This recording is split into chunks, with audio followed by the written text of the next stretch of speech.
The HOA president stood in my driveway blocking my moving truck. I couldn't move in until I paid HOA dues and submitted architectural approvals. I told her I owned the property. She pulled out her phone. "We're calling the police. You're trespassing, Karen." Didn't know I'd bought all 8 houses on that street at auction 3 weeks earlier. The street itself. The utility lines. Every piece of infrastructure the HOA claimed to control. 8 properties. $180,000 in HOA dues she'd collected over 5 years. $6,500 in back rent she owed me for. Living in my house, she thought the title HOA president gave her authority over property she'd never owned. Thought calling 911 on her own landlord would work. She was wrong. By the time the police arrived and asked for my deed, it was too late to undo what happened next. But before we jump in, tell me where you're tuning in from today. Don't forget to like and subscribe for more stories like this. The HOA president was standing in my driveway blocking my moving truck. Her car was parked sideways across the entrance. 3 other residents stood behind her, arms crossed, looking like they were about to stop a bank robbery. "You can't move." "In," Karen Mitchell said. I got out of the truck. "Excuse me? You haven't paid HOA dues? You haven't submitted architectural approvals? You're not in compliance with Riverside Oaks regulations." I stared at her. "I own this property. That doesn't matter. Everyone follows the rules here. I don't think you understand. I own this property. So I own all 8 properties on this street. I bought them at auction 3 weeks ago, including the street itself, including the common areas. I own everything." Karen's expression didn't change. "You still need to follow HOA procedures. The HOA has no authority over me. I'm the property owner." She pulled out her phone. "We're calling the police. You're trespassing." "I'm trespassing on property I own. You're refusing to comply with HOA regulations," she said. "Already dialing 911. We need you removed." I looked at the 3 residents. Behind her, they nodded in agreement, completely confident that Karen was right. Let me back up and explain how I got here. 3 weeks earlier, I was sitting in a county courthouse, the cashier's check for $800,000 in a very specific plan. I'm a real estate investor. I've been doing this for 15 years, buying distressed properties, fixing them up, selling them for profit, foreclosures, tax sales, bankruptcy auctions, the deals other investors avoid because they're too complicated or too much work. This particular opportunity was one of the strangest I'd ever seen. An entire street of houses going up for auction as a single lot. Riverside Oaks, 8 identical. 3-bedroom homes on a private street in a quiet suburb about 40 minutes from the city. The street was built in 2015 by a development company called Riverside Development LLC. They'd built 8 houses, sold for 2 individual buyers, and then gone bankrupt in 2019. Before selling the rest, the remaining 4 properties sat empty for years while the bankruptcy wound through the courts. Eventually, the bank foreclosed on everything the developer still owned and bundled it all for auction for empty houses, plus the 4 lots those houses sat on, plus the private street that connected them, plus the utility infrastructure, plus the small common areas at each end of the street. Everything, one package. It's one bid. I spent 2 weeks doing my homework. I pulled every document I could find: property surveys, title reports, HOA bylaws, utility easements, bankruptcy filings, county records. The more I dug, the more interesting the situation became. The 4 families who'd bought houses back in 2015 had formed a homeowners association to manage the street in common areas. They'd written bylaws, elected a board, collected dues. On paper, it looked like a normal HOA, but here's the critical detail. The developer had never actually transferred ownership of the common areas to the HOA. The HOA bylaws, said the association, controlled and managed the street and parks. But control isn't ownership. The developer had retained ownership of everything outside the 4 sold lots. When the developer went bankrupt, everything they still owned, including the street, the utility lines, and the common areas, became part of the bankruptcy estate, which meant whoever won the auction wouldn't just own the 4 empty houses. They'd own the land under the entire street, the water and electric lines running to every house, the small parks at each end, Infrastructure that made Riverside Oaks function as a community. I checked the deeds of the 4 existing homeowners. Each deed covered their house, an immediate lotta, about a quarter-acre each. Nothing else. No shared ownership of the street. No easements for the common areas, just their individual properties. The HOA didn't own anything. They just thought they did. I showed up at the auction with my cashier's check. There were 3 other bidders, 2 flippers I recognized, and 1 investor I didn't know. The starting bid was $780,000, about 40% below market value for 8 houses in decent condition. I won at $780,000. 2 weeks later, I closed on the properties.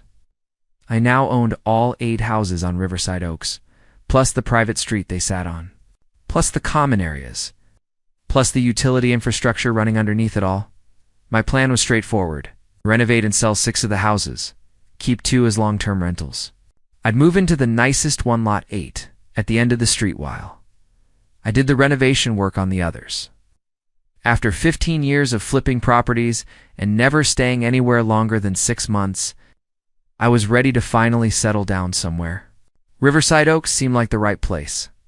3 days after closing, I received a letter in the mail. Official letterhead: Riverside Oaks Homeowners Association Board of Directors. The letter was from Karen Mitchell, HOA President. Dear new homeowner, welcome to Riverside Oaks. As a new resident, you're required to 1. Submit architectural approval forms for any exterior modifications within 30 days of occupancy. 2. Pay monthly HOA dues of $450, due on the 1st of each month. 3. Attend a mandatory new homeowner orientation meeting to review community standards and regulations. Failure to comply with these requirements will result in fines and potential legal action. We look forward to welcoming you to our community. Sincerely, Karen Mitchell, HOA President. I read the letter twice. These were standard requirements for HOA members, but I wasn't a typical homeowner. I owned all 8 properties. I was the majority landholder on the street. In fact, I owned more of Riverside Oaks than everyone else combined. I called the number at the bottom of the letter. A woman answered on the second ring: Karen Mitchell. This is about the letter I received regarding Riverside Oaks HOA. I just bought properties there and wanted to clarify a few things. Of course, she said, her tone polite but slightly condescending. Let me guess you want to know about the architectural review process. Actually, I'm calling because I own all 8 properties on Riverside Oaks. I bought them at the county auction 3 weeks ago. There was a pause. All 8, yes, the entire development. Another pause, longer this time. Doesn't change anything. HOA rules apply to all residents. Everyone on Riverside Oaks pays dues, no exceptions. I understand, but I'm not a resident in the traditional sense. I'm the property owner. I bought the houses, the street, the common areas, everything. That's not possible. Her tone sharpened. The HOA owns the common areas. It's in our bylaws. Your bylaws say the HOA controls the common areas, but you don't own them. The developer never transferred ownership. When the developer went bankrupt, I bought everything at auction. I own the land under the street. I own the utility lines. I own the parks. Check your DDL. See, it only covers your individual house and lot. Nothing else. I don't need to check anything, Karen said coldly. We've been managing this community for 5 years. We own the common areas. If you're going to live here, you'll follow our rules like everyone else. Pay your dues or face fines. I'm not trying to cause problems. I just want to clarify the ownership structure. Before she hung up, I sat there staring at the phone, realizing this woman genuinely believed the HOA owned property they didn't. And she wasn't interested in checking the facts. I chose lot 8 as my house, the property at the end of the street with the best layout. It's a corner lot with extra yard space and the least amount of repair work needed.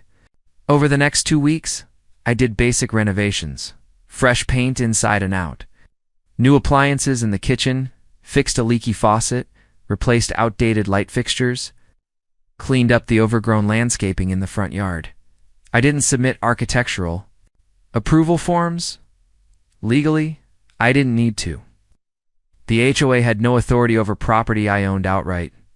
On day 5 of the renovation, I found a violation notice taped to my front door. Notice of violation. Unapproved exterior modifications you have. Painted the exterior of your residence without submitting required architectural plans for HOA review. Submit plans within 7 days or face a $300 fine. On day 9, another notice appeared. Notice of violation. Failure to submit required architectural plans. You have failed to comply with previous notice. Submit plans within 48 hours or face a $500 fine. I ignored both notices. The HOA had zero legal authority over my property. These were empty threats from an organization that didn't own what they claimed to own. Move-in day was scheduled for Saturday morning. I rented a moving truck, loaded it with my furniture and boxes, and hit the road at 7 a.m. The drive from my apartment to Riverside Oaks took about 40 minutes. Pulled onto Riverside Oaks at 7:30 a.m. Moving truck rumbling behind me, that's when I saw them. Karen Mitchell was standing in the middle of my driveway. Her car, a silver sedan, was parked sideways across the entrance, completely blocking access. 3 other residents stood with her, 2 men and a woman, all with their arms crossed, all looking deadly serious. I parked the moving truck on the street and got out. "Good morning," I said.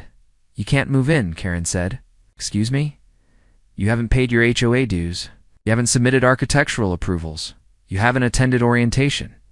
You're not in compliance with Riverside Oaks regulations. How? Cannot move in until you are. Karen, I own this property. I'm moving in. Not until you follow the rules." One of the men stepped forward, tall, mid-40s, wearing a polo shirt with Riverside Oaks embroidered on the chest. "We have standards here. You can't just ignore them." "I'm not ignoring anything. I'm explaining that the HOA has no legal authority over me." "Everyone on this street follows HOA rules," the woman said. "No exceptions." "I own this street," I said slowly. "I own all 8 properties. I own the road you're standing on. I own the utility lines under your houses. HOA doesn't have authority over me because I own the property the HOA claims to control." He stared at me like I'd just told them. The earth was flat. "You're trespassing on HOA property," Karen said, pulling out her phone. "We're calling the police. I'm trespassing on my own property." "You're refusing to comply with regulations," she said. "Already dialing 911.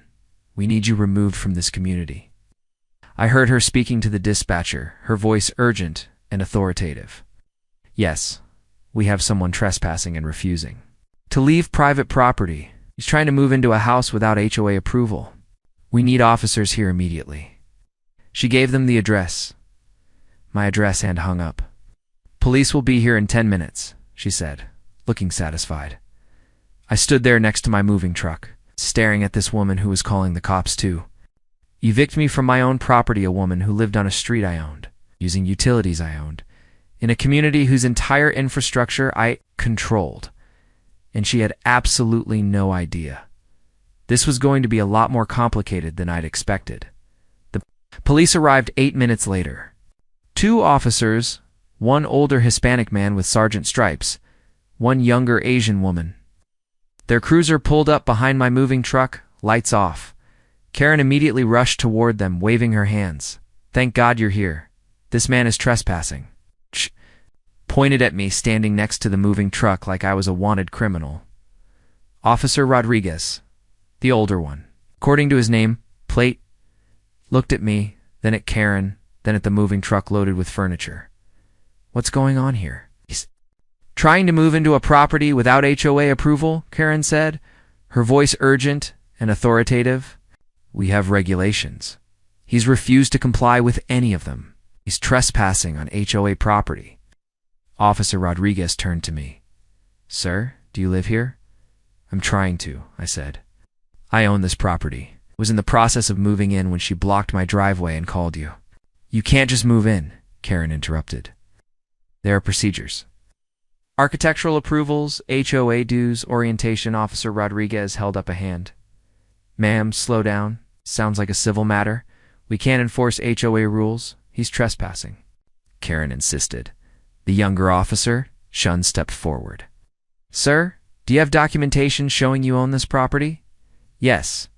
I walked to the cab of the moving truck and pulled out the folder I'd prepared specifically for this moment.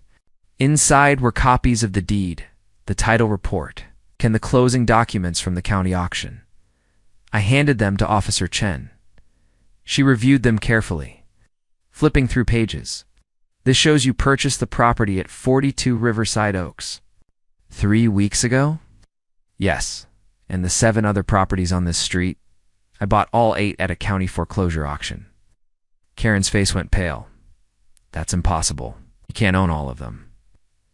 Officer Chen looked up at me. You own all 8. Houses on this street? Yes, the developer went bankrupt. The bank foreclosed and auctioned everything as a single lot. Oh, I bought it all. Officer Rodriguez took the documents from Chen and reviewed them himself. These look legitimate. Turned to Karen. Ma'am, if he owns the property, you can't prevent him from occupying it. Even if he owns them, he can't move in without HOA approval. Karen's voice was rising now, desperate. We have rules, standards. He hasn't paid dues. He hasn't submitted architectural plans. He hasn't. That's between you and him, Officer Rodriguez said calmly. This is a civil dispute. You'll have to work it out through the courts or mediation. Can't force him to. Comply with HOA regulations. We're invoking our right to deny access to non-compliant homeowners. Officer Rodriguez sighed. Ma'am, that's not how property ownership works. If he owns the house, he has the legal right to occupy it. Karen's car was still parked across my driveway. I pointed at it. Can you tell her to move her car so I can access my property? Karen crossed her arms. This is HOA property. I'm parked. On a community street? He doesn't have the right to tell me where to park. This is my driveway, I said, on my property. Officer Rodriguez looked at Karen. Ma'am, is that your car blocking his driveway? I'm exercising the HOA's authority to move the car, ma'am. I'm not moving until he agrees to follow regulations. Officer, Rodriguez's tone hardened. Ma'am, you're interfering with his legal right to access his property. Move the car now, or I'll cite you for obstruction and have it towed. Karen stared at him, her face red, her hands shaking with rage. For a moment I thought she was going to refuse again. Then she stormed to her car. Oh, got in. And backed it out of the driveway with enough speed that her tires squealed. She parked it on the street about 50 feet away, got out, and slammed the door. Thank you, officers, I said. Officer Rodriguez handed my documents back. I'd recommend you to work this out through proper channels. HOA disputes get messy. Want to talk to a lawyer? Already have one, I said. The officers got back in their cruiser and left. Bye now. Other residents had started coming out of their houses. 3 couples, 6 people, total gathered on the sidewalk, watching. Karen walked over to them, talking rapidly, gesturing at me in the moving truck. I started unloading furniture. I'd hired 2 movers to help, but they'd called that morning, saying they'd be an hour late. I was doing it myself for now, carrying boxes, just dragging furniture up the front steps. One of the men from the sidewalk group walked over. He was maybe 50, wearing khaki shorts and a Riverside Oaks polo shirt. Excuse me, you can't just ignore HOA rules. I set down the box I was carrying. I'm not ignoring anything. I own this property. We have standards here, he said. Property. Values depend on everyone maintaining those standards. A woman joined him, short early 60s, with a tight gray perm. If you don't follow the architectural guidelines, it affects all of us. I own all 8 houses on this street, I said slowly, including the street itself. The HOA has no legal authority over me. They stared at me like I'd spoken a foreign language. The man, his name was Tom, I'd learned later, turned to Karen. Can't we fine him into compliance? Karen's expression shifted from anger to satisfaction. Absolutely. We'll issue daily fines until he pays his dues and submits proper paperwork. She walked to her car, pulled out a leather folder, and returned with a stack of pre-printed forms. She started filling them out right there on the hood of her car. Minutes later, as I was carrying a couch up the front steps, Karen approached with 4 sheets of paper. These are formal violation notices, she said. Handing them to me, I set down the couch and looked at them. Notice of violation. #1. Unapproved occupancy. You have moved into a residence without HOA approval. Fine, $500. Notice of violation number 2. Failure to submit architectural review. You have modified property exterior without submitting required plans. Fine, $300. Notice of violation number 3. Unpaid HOA dues, monthly dues of $450 are past due. Fine, $450. Notice of violation number 4. Unauthorized. Use a community street. Your moving truck is parked on HOA property without a permit. Fine, $200. Total fines, $1 for 5-0. At the bottom of each notice, fines must be paid within 14 days. Each violation will escalate by $100 per day until resolved. You're not serious, I said. Completely serious, Karen said. Violated multiple community standards. Pay the fines and submit proper documentation, or the amounts will increase daily. The HOA has no authority to fine me. We have every authority. It's in our bylaws. Your bylaws apply to HOA members. I'm not a member. I'm the property owner. Karen smiled a tight, cold smile. We'll see what the courts say about that. She walked back to her group of supporters. They stood on the sidewalk watching me unload the moving truck, talking in low voices, occasionally pointing. I finished. Unloading by 2 p.m., the movers finally showed up and helped with the heavy furniture. By 4 p.m., everything was inside. The house was a mess of boxes and furniture that needed organizing, but I was officially moved in. That evening, I called my attorney. His name was Marcus Webid. Worked with him on 3 previous real estate deals. He specialized in property disputes, title issues, easement conflicts. Exactly the kind of lawyer I needed. Marcus, I've got a situation. I explained everything, the auction purchase, the HOAs, claims of authority. Karen blocking my driveway, the police visit, the $1,450 in fines. Marcus was quiet for a moment, then he laughed. They're fining you for moving into property you own? Apparently. Me all the documents. Deeds, title reports, HOA bylaws, those violation notices. I want to see exactly what we're dealing with. I spent an hour scanning everything and emailing it to him. Called back 30 minutes later. This is straightforward, Marcus said. You own everything. Houses, the land under the street, the utility infrastructure, the common areas. The HOA bylaws give them the right to manage and control those areas, but they don't own them. The developer never transferred ownership. When you bought the properties at auction, you became the owner of everything the developer still held. The fines are invalid. Completely. The HOA has zero legal authority over you. They can make rules for themselves as an association, but they can't enforce those rules on the property owner. It's like a tenant trying to find their landlord. What do I do? Send them a formal notice. Explain that you own all 8 properties. The street and the common areas. Include copies of the deeds and plat maps showing the ownership structure. Make it clear that any further interference will result in legal action. And tell them if they try to file a lien based on these bogus fines, you'll sue them personally for filing a fraudulent claim. You think they'll back off? If they're smart, yes. If they're not, ... double quotes. Then this gets interesting. I drafted the letter that night. 1 page, clear and direct. Oak. To the Riverside Oaks HOA board, this letter serves as formal notice. That one name, am the legal owner of all 8 properties on Riverside Oaks, including lots 1 to 8, the private street connecting them, and all designated common areas. I purchased these properties at county auction on date for $780,000. The HOA does not own the street or common areas. The developer retained ownership of these areas and they were included in my purchase. Attached are copies of the deeds plat, maps, and title documents confirming this ownership structure.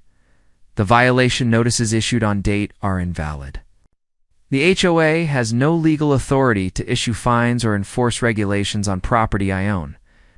All claimed fines are void. Any further interference with my legal rights as property owner, including attempts to block access or file liens, will result in legal action for harassment and filing of fraudulent claims. You may also be subject to trespassing charges if you continue to use my property without permission. If you have questions about the ownership structure, I I recommend you consult with a real estate attorney. Sincerely, name I attached copies of all 8 deeds, the plat map showing property boundaries, and the title insurance documents. I sent it via certified mail to Karen Mitchell and the 3 other board members whose names I'd found on the HOA website. The next morning, I got an email from Karen. Your claims are fraudulent. The HOA owns the common areas per our bylaws. I've operated as the legal authority on Riverside Oaks for 5 years. Pay your fines immediately, or we will place a lien on your properties. You have 48 hours. I forwarded the email to Marcus. His response was 1 sentence. Let her try. For days after I sent the certified letter, I was checking property records online and found something that made my blood boil. Karen had filed a lien against all 8 of my properties. The lien claimed I owed $3,500 in unpaid HOA dues and fines. It was recorded with the county clerk's office, which meant it would show up on title reports and could interfere with any future sales or refinancing. I called Marcus immediately. She actually did it, I said. She filed a lien. Send me the recording number. I gave it to him. I heard him typing, then a long pause. This is a fraudulent lien, Marcus said. She has no legal authority to file this. The HOA doesn't own your property. They can't claim you owe them money for dues. And they certainly can't place a lien without a court judgment. This is illegal. What do? We can sue her personally for filing a false claim in this state. Filing a fraudulent lien carries statutory damages plus attorney fees. She could owe you $10,000 just for this. Let's give them one more chance to back down, I said. I don't want to destroy these people financially. Just want them to understand. Reality, Marcus sighed. You're more patient than I would be. The monthly HOA meeting was scheduled for Thursday at 7 p.m., according to the HOA website. Meetings were held at Karen's house, lot 3, right in the middle of the street. I showed up at 6:55 p.m. with Marcus. Karen answered the door. Her expression went from welcoming to hostile the instant she saw me. This is a private meeting, she said. You're not a member. I own this entire street, I said. I'm here to clear up the confusion about ownership. You're not on the HOA registry. You need to leave. Marcus stepped forward. I'm Marcus Webb, Mr. Name's attorney. My client owns all 8 properties on Riverside Oaks, including the land your house sits on and the land you're standing on right now. He has every right to attend this meeting. I'm calling the police. Go ahead, Marcus said calmly. While you do that, we'll wait inside. He walked past her into the house. I followed. Karen's living room had been set up for the meeting. 7 people sat on couches and folding chairs. Karen, 3 other board members, and 3 homeowners. They all turned to stare at us. He's trespassing, Karen said, pulling out her phone. I'm your landlord, I said. Technically, you're all living on property I own. A woman in her 50s, thin, nervous-looking, raised her hand slightly. I'm Linda. I'm the treasurer. What do you mean you own the property? I bought all 8 houses at auction, plus the street, plus the common areas. The developer never transferred ownership of anything except the 4 individual lots to the original buyers. When the developer went bankrupt, I bought everything else. Karen dialed 911. Yes, I need police. That Marcus held up his phone. I have Officer Rodriguez's direct number from the other day. Should I call him and save you the trouble of lying to dispatch again? Karen lowered her phone. Marcus walked to the front of the room and connected his laptop to Karen's TV. Let me show you something. He pulled up a county property records website and entered the address for Riverside Oaks. The plat map appeared on screen, showing all 8 lots clearly marked. These are the 8 properties, Marcus said. Lots 1 through 8. Now, let me show you who owns what. He clicked on lot 3, Karen's house. The deed information appeared. Karen Mitchell purchased 2016. Property description, lot 3, Riverside Oaks subdivision, 0.23 acres. He clicked on lot 6, Linda's house, Linda Park, purchased 2015. Property description, lot 6, Riverside Oaks subdivision, 0.24 acres. He pulled up the deeds for the other 2 original homeowners. Same thing, each deed covered only their individual. Lot, notice what's missing, Marcus said. No mention of the street, no mention of common areas. Your deeds only cover your houses and immediate lots, nothing else. He switched to a document showing my purchase. My client purchased lots 1, 2, 4, 5, 7, and 8, the 6 properties that went into foreclosure. He also purchased the private street right-of-way, the utility easements, and the designated common areas at each end of the street. Total purchase. Price: $780,000. Tom, the man in the Riverside Oaks polo shirt, leaned forward. So what does that mean for us? It means you're homeowners in your individual houses, Marcus said. But you don't own anything outside your property lines. Don't own the street. You don't own the common areas. You have no legal authority to enforce rules on the property owner. Linda pulled out her phone and started searching for her own deed online. After a minute, her face went pale. He's right. My deed only covers my lot, nothing about the street. Or common areas. That can't be right, Karen said. The HOA owns the common areas. It's in our bylaws. Marcus turned to her. Your bylaws can say whatever they want. They can't grant you ownership of land you don't own. The developer wrote bylaws giving the HOA management authority over common areas, but the developer never actually transferred ownership of those areas to the HOA. When the developer went bankrupt, everything they still owned became part of the bankruptcy estate and went to auction. My client bought it all. This is a technicality, Kieran said, her voice rising. We've been operating as an HOA for 5 years. We've maintained the street, managed the common areas, collected dues. We have established rights. You've been operating as an informal neighborhood association, Marcus said.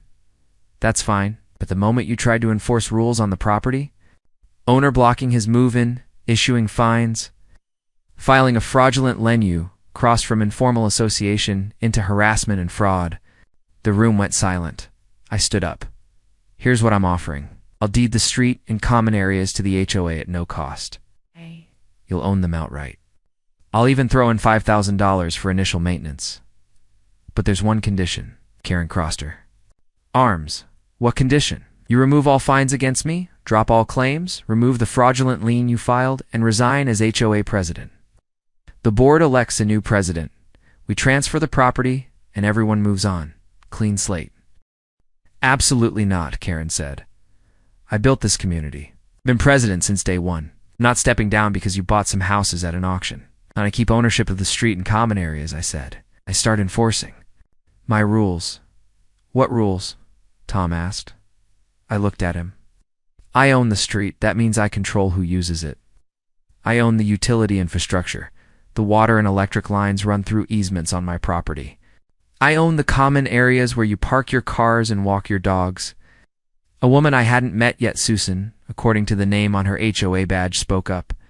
You can't cut off our utilities. Actually, he can restrict access to infrastructure on his property, Marcus said. You'd have to negotiate easements with him if you want guaranteed access. I'm not cutting anything off, I said.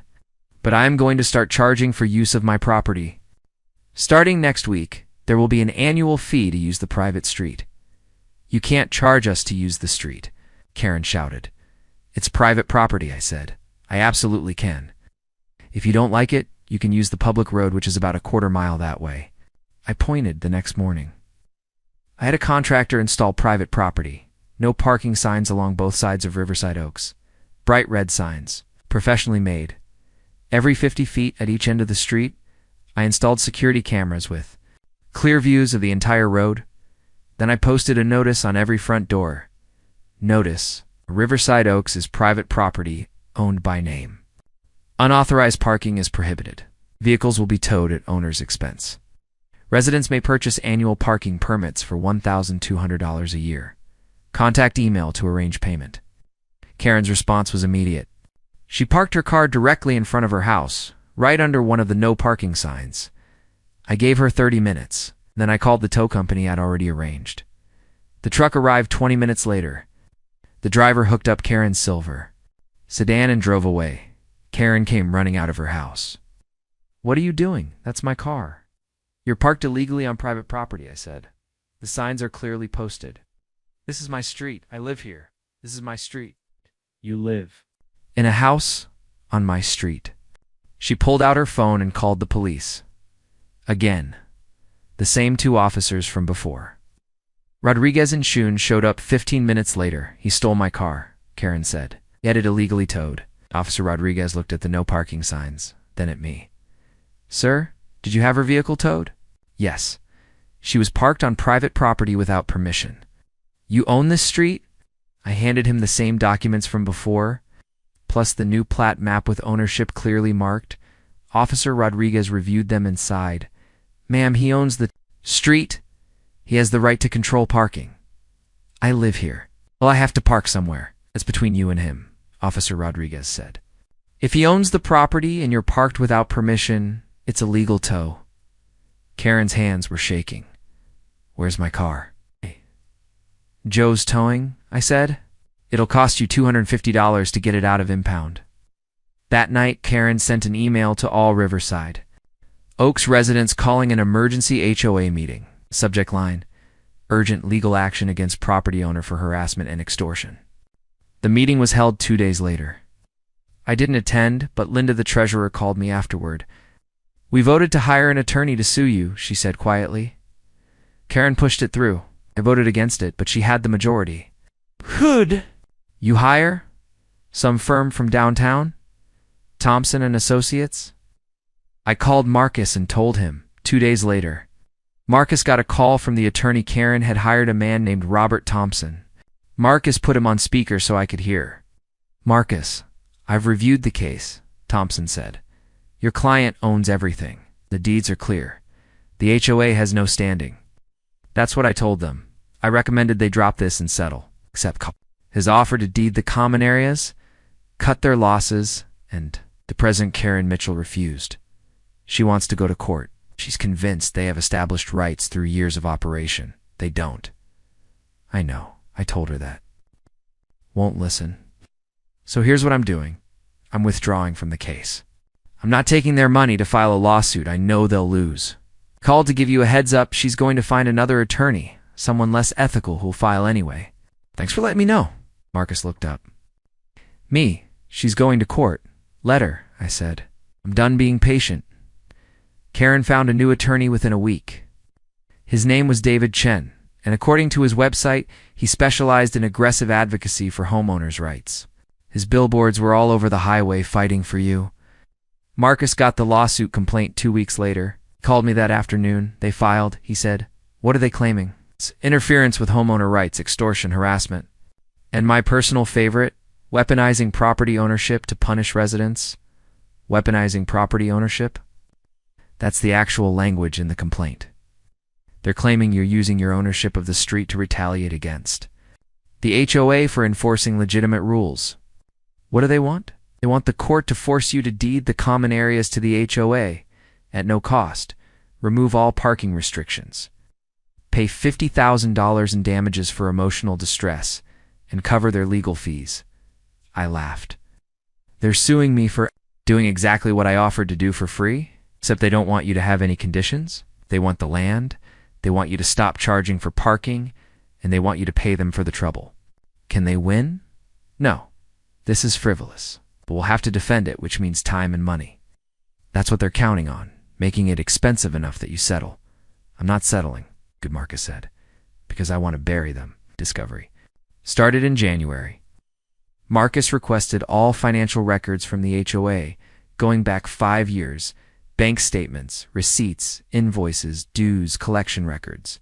Everything, Linda, the new interim president, cooperated fully. She sent boxes of documents. Marcus spent 2 weeks going through them with his paralegal. Then he called me into his office.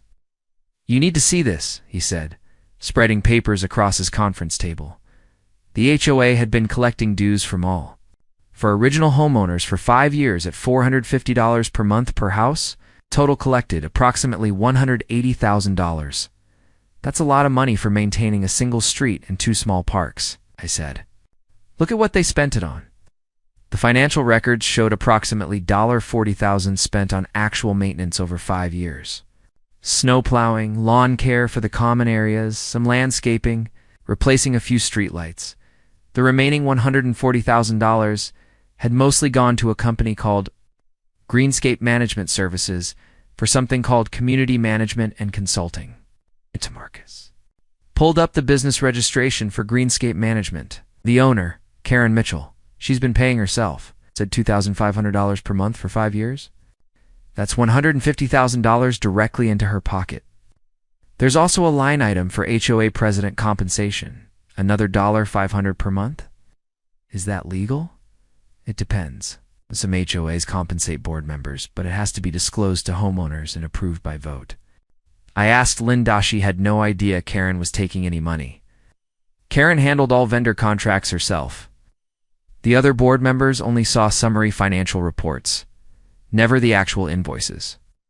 So she's been embezzling from her neighbors for 5 years, and then she sued you for harassment, Marcus said, smiling.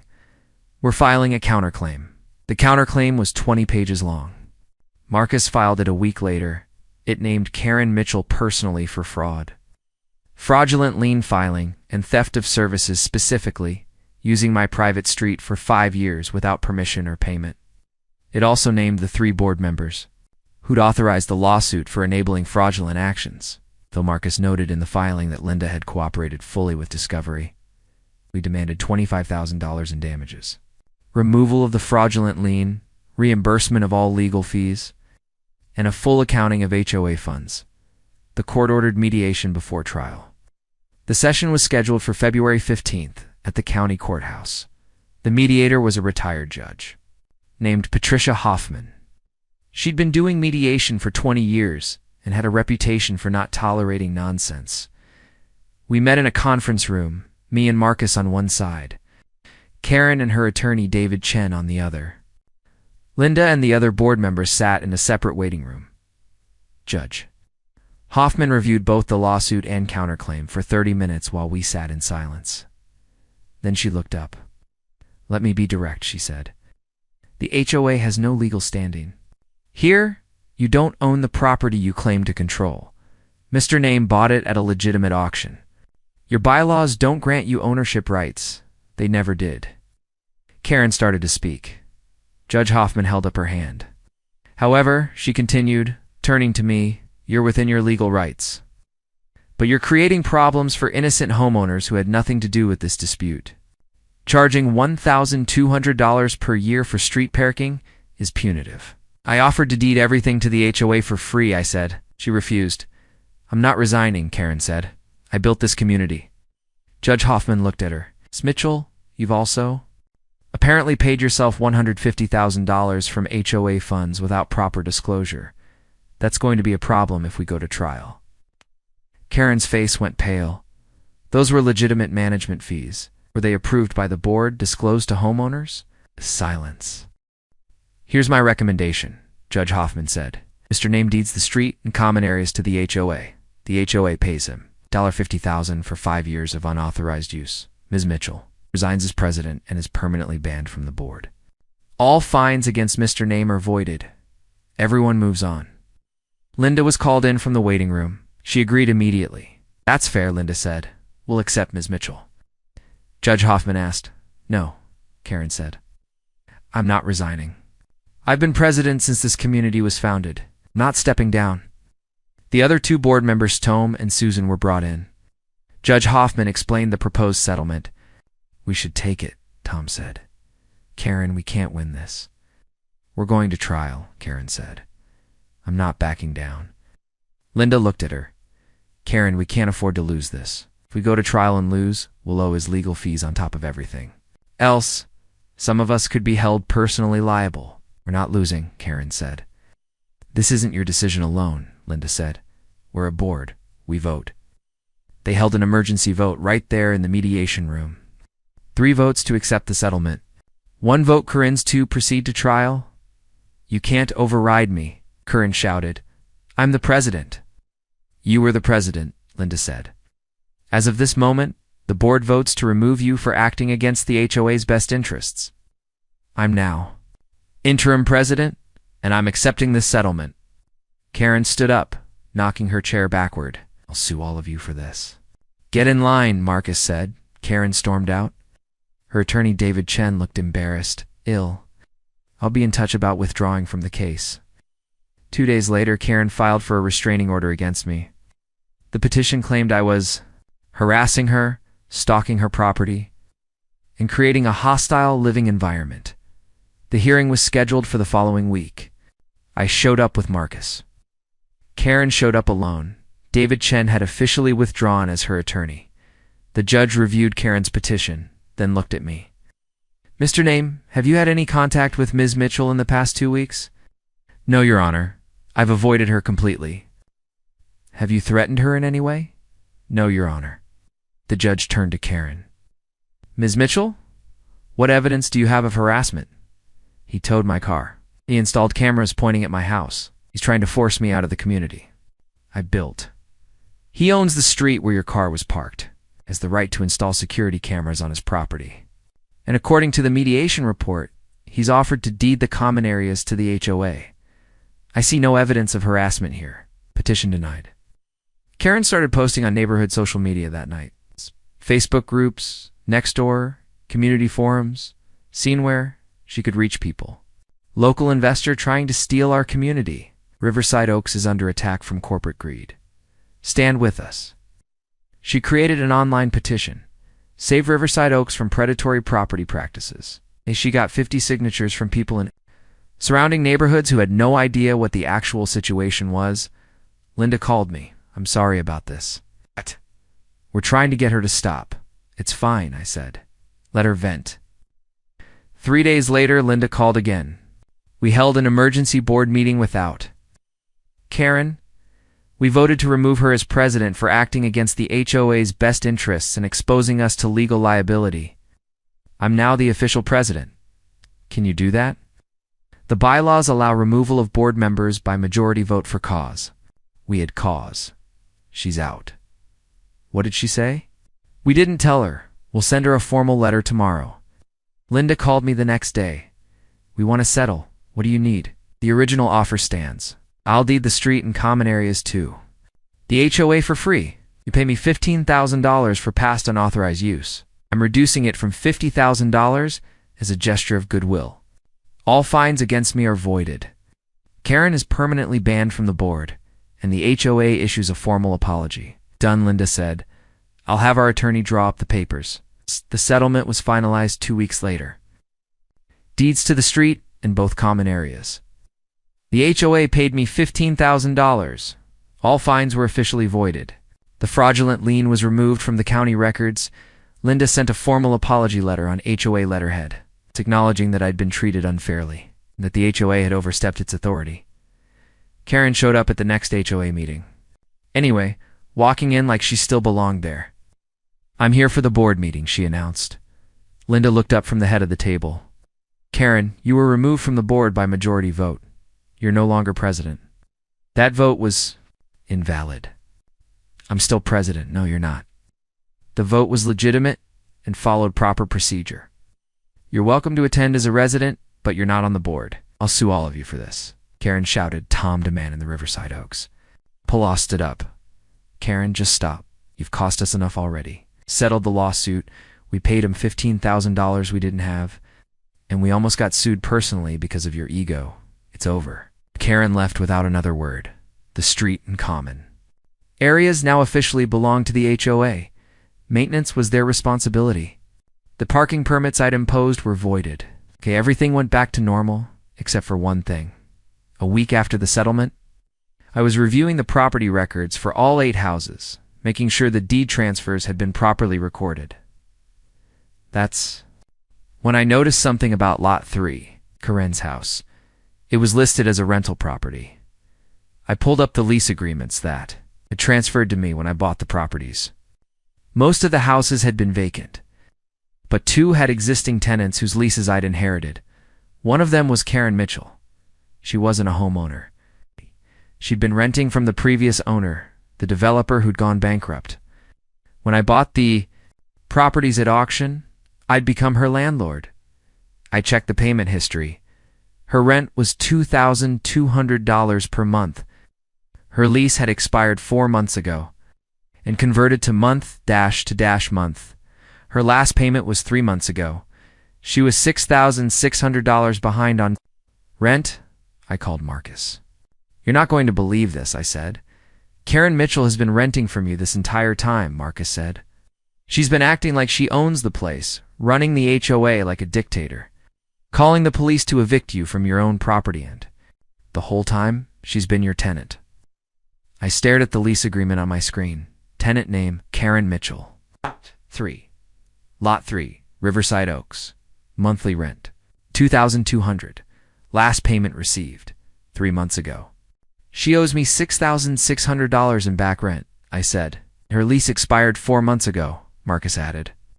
She's month to month now, which means you can terminate with proper notice. Do you want to pursue eviction? Thought about it for exactly 3 seconds. Send her a notice. She has 5 days to pay in full or vacate.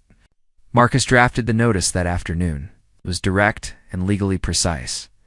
Dear Ms. Mitchell, you are currently in arrears on rent payments for the property at Lot 3 Riverside Oaks, in the amount of $6,600 3 months, at $2,200 a month.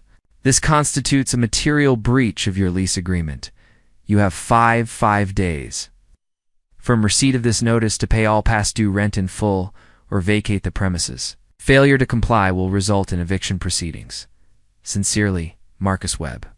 Attorney for property owner. He sent it via certified mail and email. Karen's response came 2 hours later. Email only, all caps. I'm not paying you a cent. This is retaliation for standing up to you and protecting our community. I will see you in court. Marcus forwarded it to me with a 1-sentence reply that makes this easier. We file for eviction. The eviction lawsuit was filed 3 days later in county court. The claims were straightforward: non-payment of rent and holdover tenancy after lease expiration. The court date was set for 3 weeks out standard. It's timeline for eviction cases.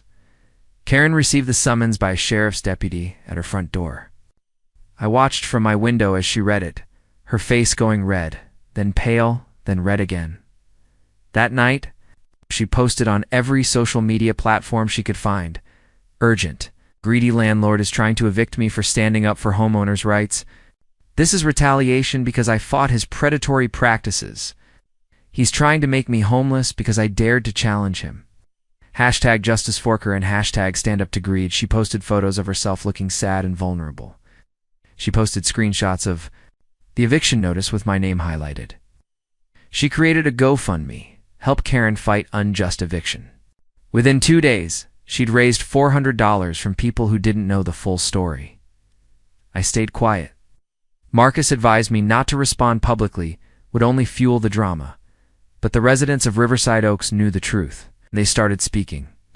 Up, Linda posted in the neighborhood Facebook group. For clarity, since there's misinformation circulating, Karen was removed as HOA president by board vote for costing the HOA $15,000. In legal fees fighting a lawsuit, we had no chance of winning. The eviction has nothing to do with her role in the HOA. She hasn't paid rent in 3 months. That's why she's being evicted. Tom posted his own comment. Karen called the police on the property owner, claiming he was trespassing when he tried to move in. Turns out he owned all 8 houses on this street, including the one Karen rents. She knew he was the landlord and still called the cops on him. She's not a victim here, Susan added. Karen paid herself $150,000 from HOA funds over 5 years without telling anyone. We only found out during the lawsuit. Maybe she should use some of that money to pay her rent. The truth started spreading. Karen's social media posts got less sympathy and more questions. The GoFundMe stalled at $430. The eviction hearing was on a Tuesday morning at 9 a.m. The courthouse handled evictions in bulk, 12 cases scheduled that day. Each given about 15 minutes, I arrived with Marcus at 8:45. Karen was all ready. There, sitting alone on a bench in the hallway. No attorney. She was representing herself. When our case was called, we filed into a small courtroom. The judge was a woman in her 60s who looked tired and unimpressed. Case number 2026 CV4421, the clerk announced. Name verse, Karen Mitchell. The judge looked at Karen. Ms. Mitchell, do you have legal representation? No, Your Honor. I'm representing myself because this eviction is retaliation. He's punishing me for standing up to him as HOA president. The judge looked at me. Mr. Name, what are the grounds for eviction? Non-payment of rent, Your Honor? Ms. Mitchell hasn't paid rent in 3 months. She owes $6,600 in back rent. The judge turned back to Karen. Ms. Mitchell, did you pay rent for the last 3 months? I withheld rent because of uninhabitable conditions. What conditions? Karen pulled out her phone and started reading from notes. He installed security cameras on the street pointing at my house. He towed my car. He charged residents $1,200 for parking permits. It's harassment and creates a hostile living environment. The judge looked at Marcus. Counselor, Your Honor, the cameras are on the street which my client owns. The car was towed for illegal parking on private property, and the parking fees were rescinded as part of a legal settlement. None of these relate to the habitability of Miss Mitchell's residence. She never reported any habitability issues to my client in writing, as required by her lease. The judge looked at Karen. Did you report habitability issues to your landlord? In writing? No. But did you pay rent? I'm not paying until he removes the cameras and stops harassing me. The judge sighed and made a note on her paperwork. Ms. Mitchell, withholding rent is only legal if you've properly notified the landlord of habitability issues and given them time to remedy those issues. Security cameras on a public street don't constitute uninhabitable conditions. A towed car. It's retaliation. Do you have evidence that he's evicting you specifically because of your HOA activities, rather than because you haven't paid rent? He's targeting me because I stood up to him? That's not evidence, that's speculation. The judge looked at her paperwork. You're 3 months behind on rent. You didn't report any legitimate habitability issues in writing. You have no legal defense for non-payment. She signed the judgment, ruling in favor of the plaintiff. Ms. Mitchell, you're ordered to vacate the property within 10 days. You're also ordered to pay $6,600 in back rent, plus court costs of $350. If you don't vacate within 10 days, the sheriff will forcibly remove you. Karen stood up, her voice rising. This is unfair. You're letting him destroy our community. You're letting corporate greed win. Ma'am, sit down or I'll hold you in contempt. Karen sat down, shaking with rage. The next case was called. We filed. Out of the courtroom, Karen didn't move out. Day 1 through day 9, she stayed in the house. She posted on social media every single day about the unjust eviction. She filmed TikTok videos from inside the house, crying and talking about how the system was rigged against regular people. On day 7, she organized a protest outside my house. 4 people showed up, 3 from surrounding neighborhoods who'd signed her petition and 1 friend from her church. They stood on the sidewalk holding signs, "Stop predatory evictions" and "Justice for Karen." I stayed inside and ignored them. They left after an hour. Day 10 came and went. Karen was still in the house. I called the sheriff's office and scheduled the lockout for day 11 at 9 a.m. The sheriff arrived exactly on time with a locksmith. I stood on my front porch and watched. The sheriff knocked on Karen's door. "Ms. Mitchell, this is the sheriff's department. Open the door, please." No response. He knocked again, louder. "Ma'am, we have a court order for eviction. Okay. Open the door, or we'll force entry." The door opened. Karen stood there in sweatpants and a hoodie, her eyes red from crying. "You're making me homeless," she said. "Ma'am, you have 30 minutes to gather essential personal items. The locksmith will then change the locks.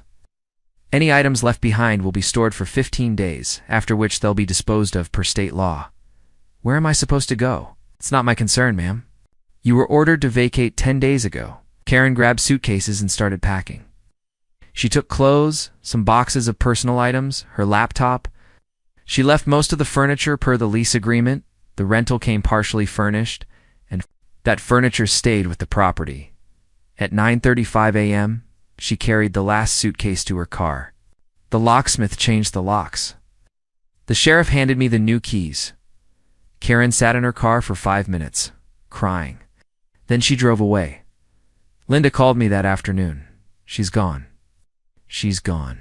Thank God it's been so peaceful the last few weeks without her stirring up drama. We should have removed her years ago. Karen moved in with a friend 2 towns over, according to posts she made on Facebook.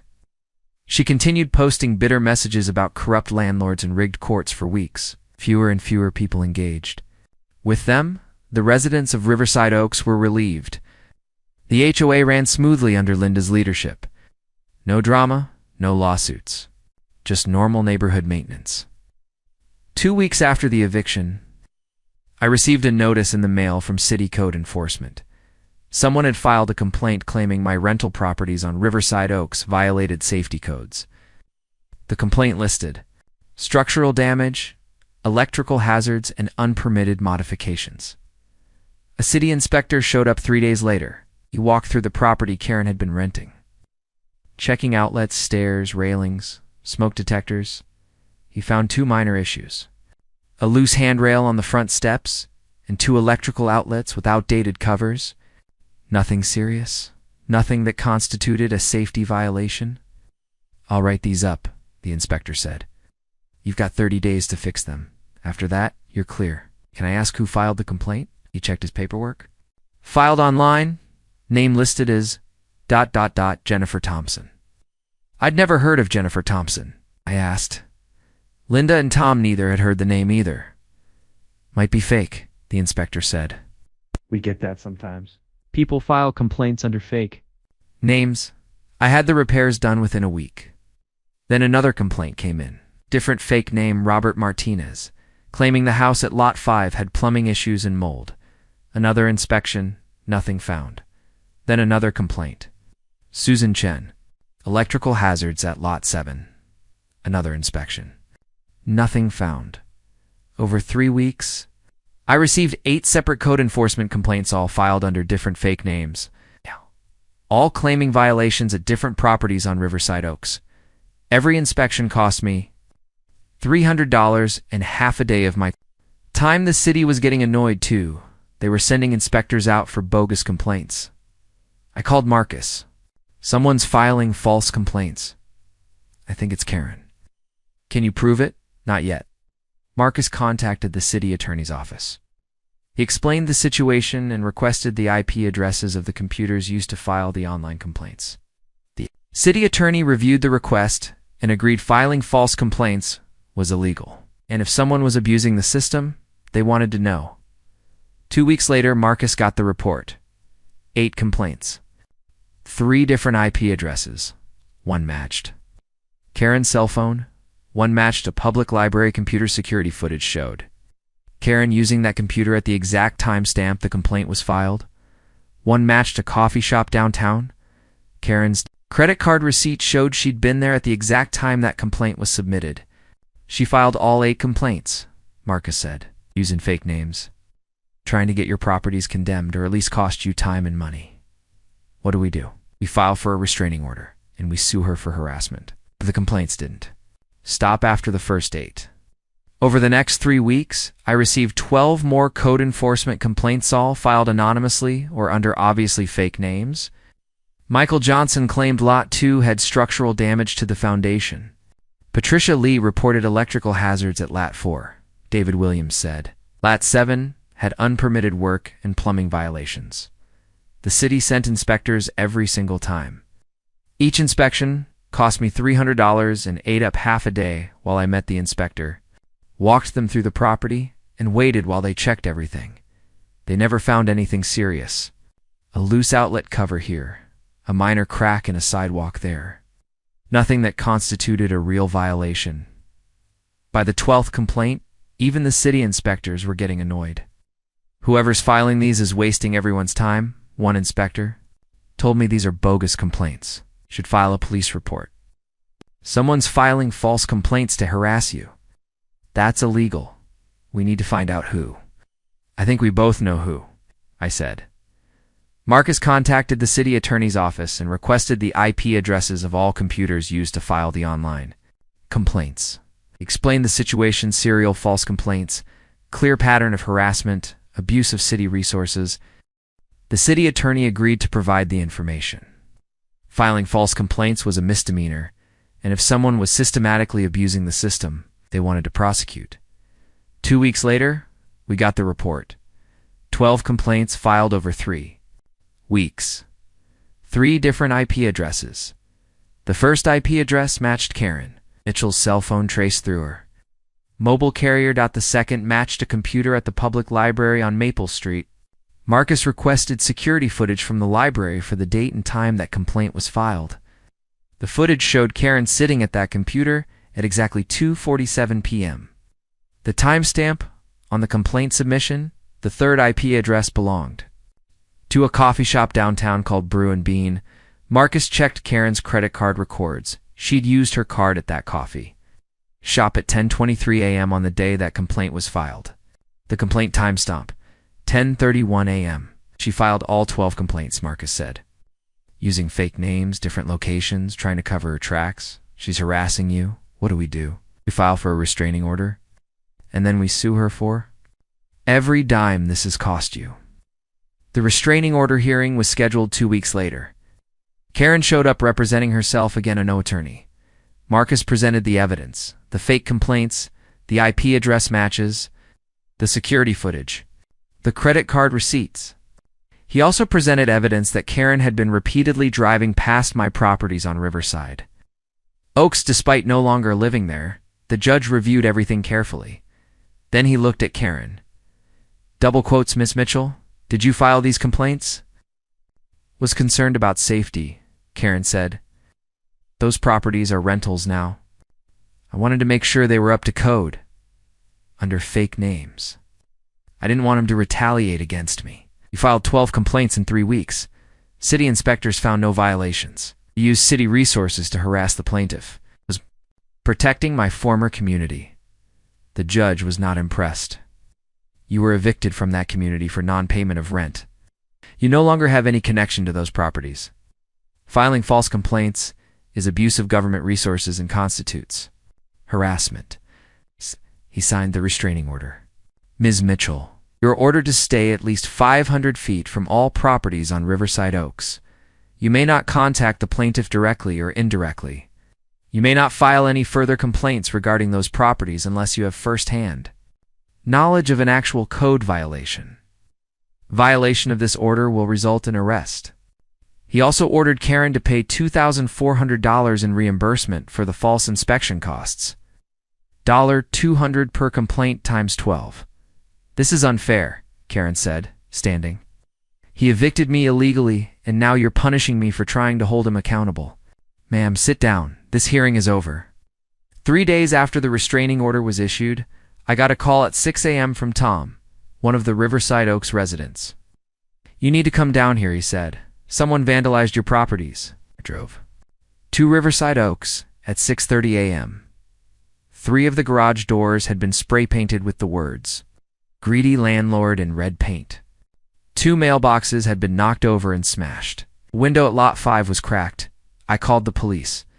They took a report and checked my security cameras. The footage showed a person in a dark hoodie and jeans, face covered with a mask, walking down the street at 2:15 a.m. The person spray-painted the garages, kicked over the mailboxes, threw a rock at the window before leaving. The video wasn't clear enough to identify the person's face, but the build, the height, the movements, everything matched Karen. We can't arrest her based on this, the officer said, but you can use it in a civil case. Marcus filed a lawsuit the next day. The complaint was comprehensive.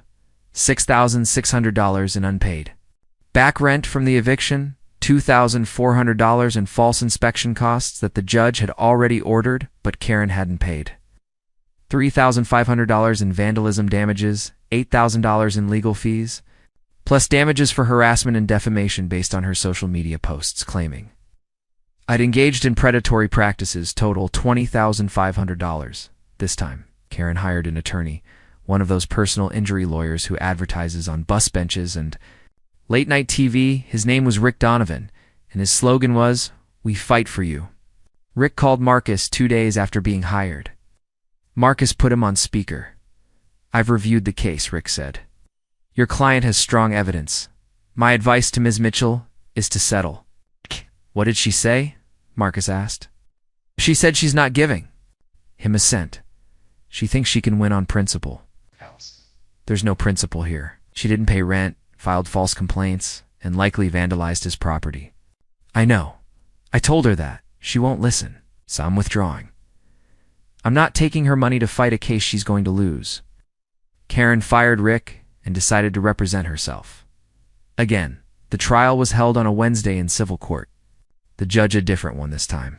A man in his 50s named Judge Morrison heard the case in a single day.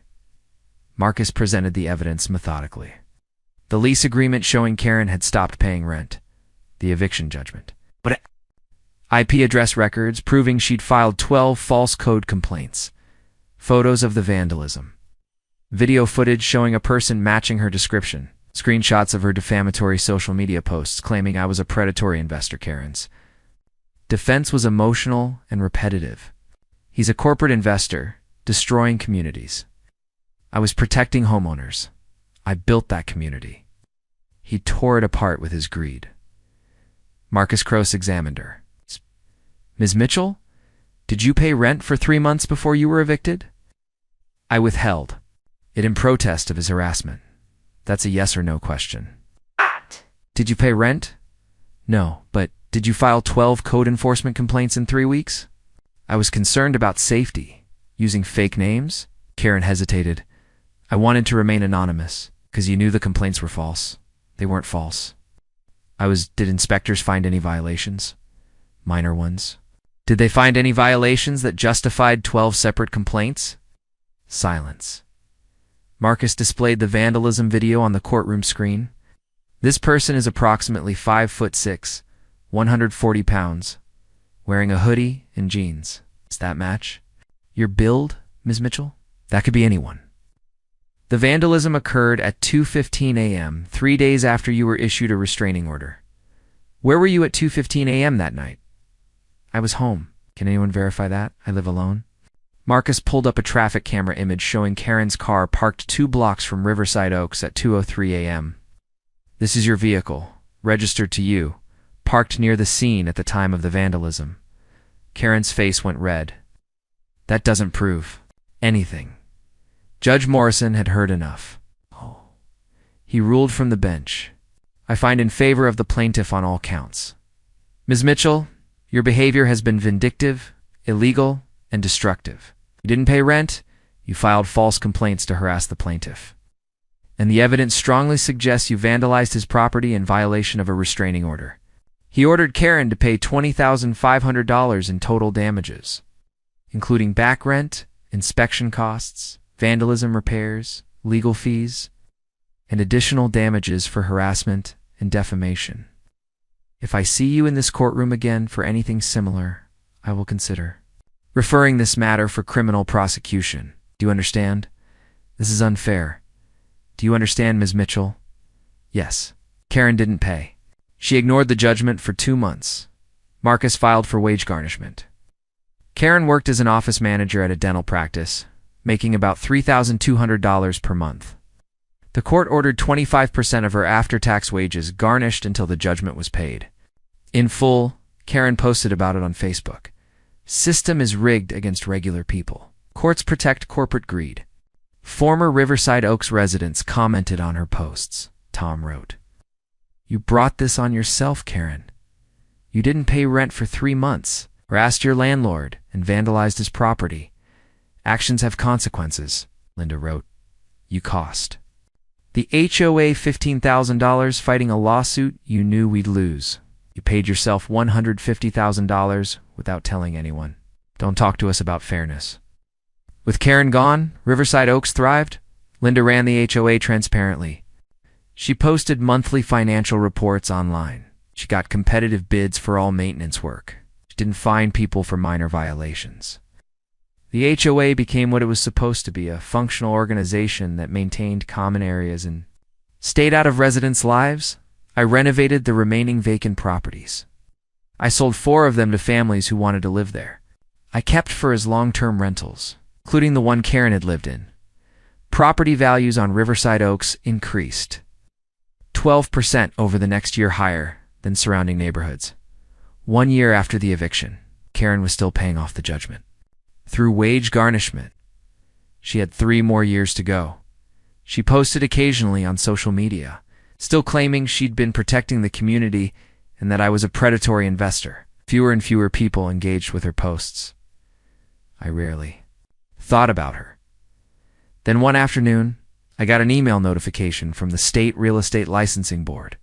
Someone had filed a formal complaint against me, claiming I'd engaged in predatory property practices and harassment of tenants.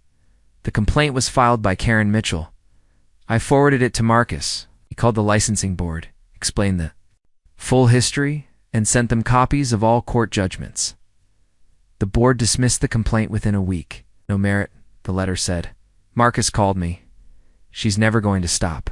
Let her try, I said. She's irrelevant now. And she was.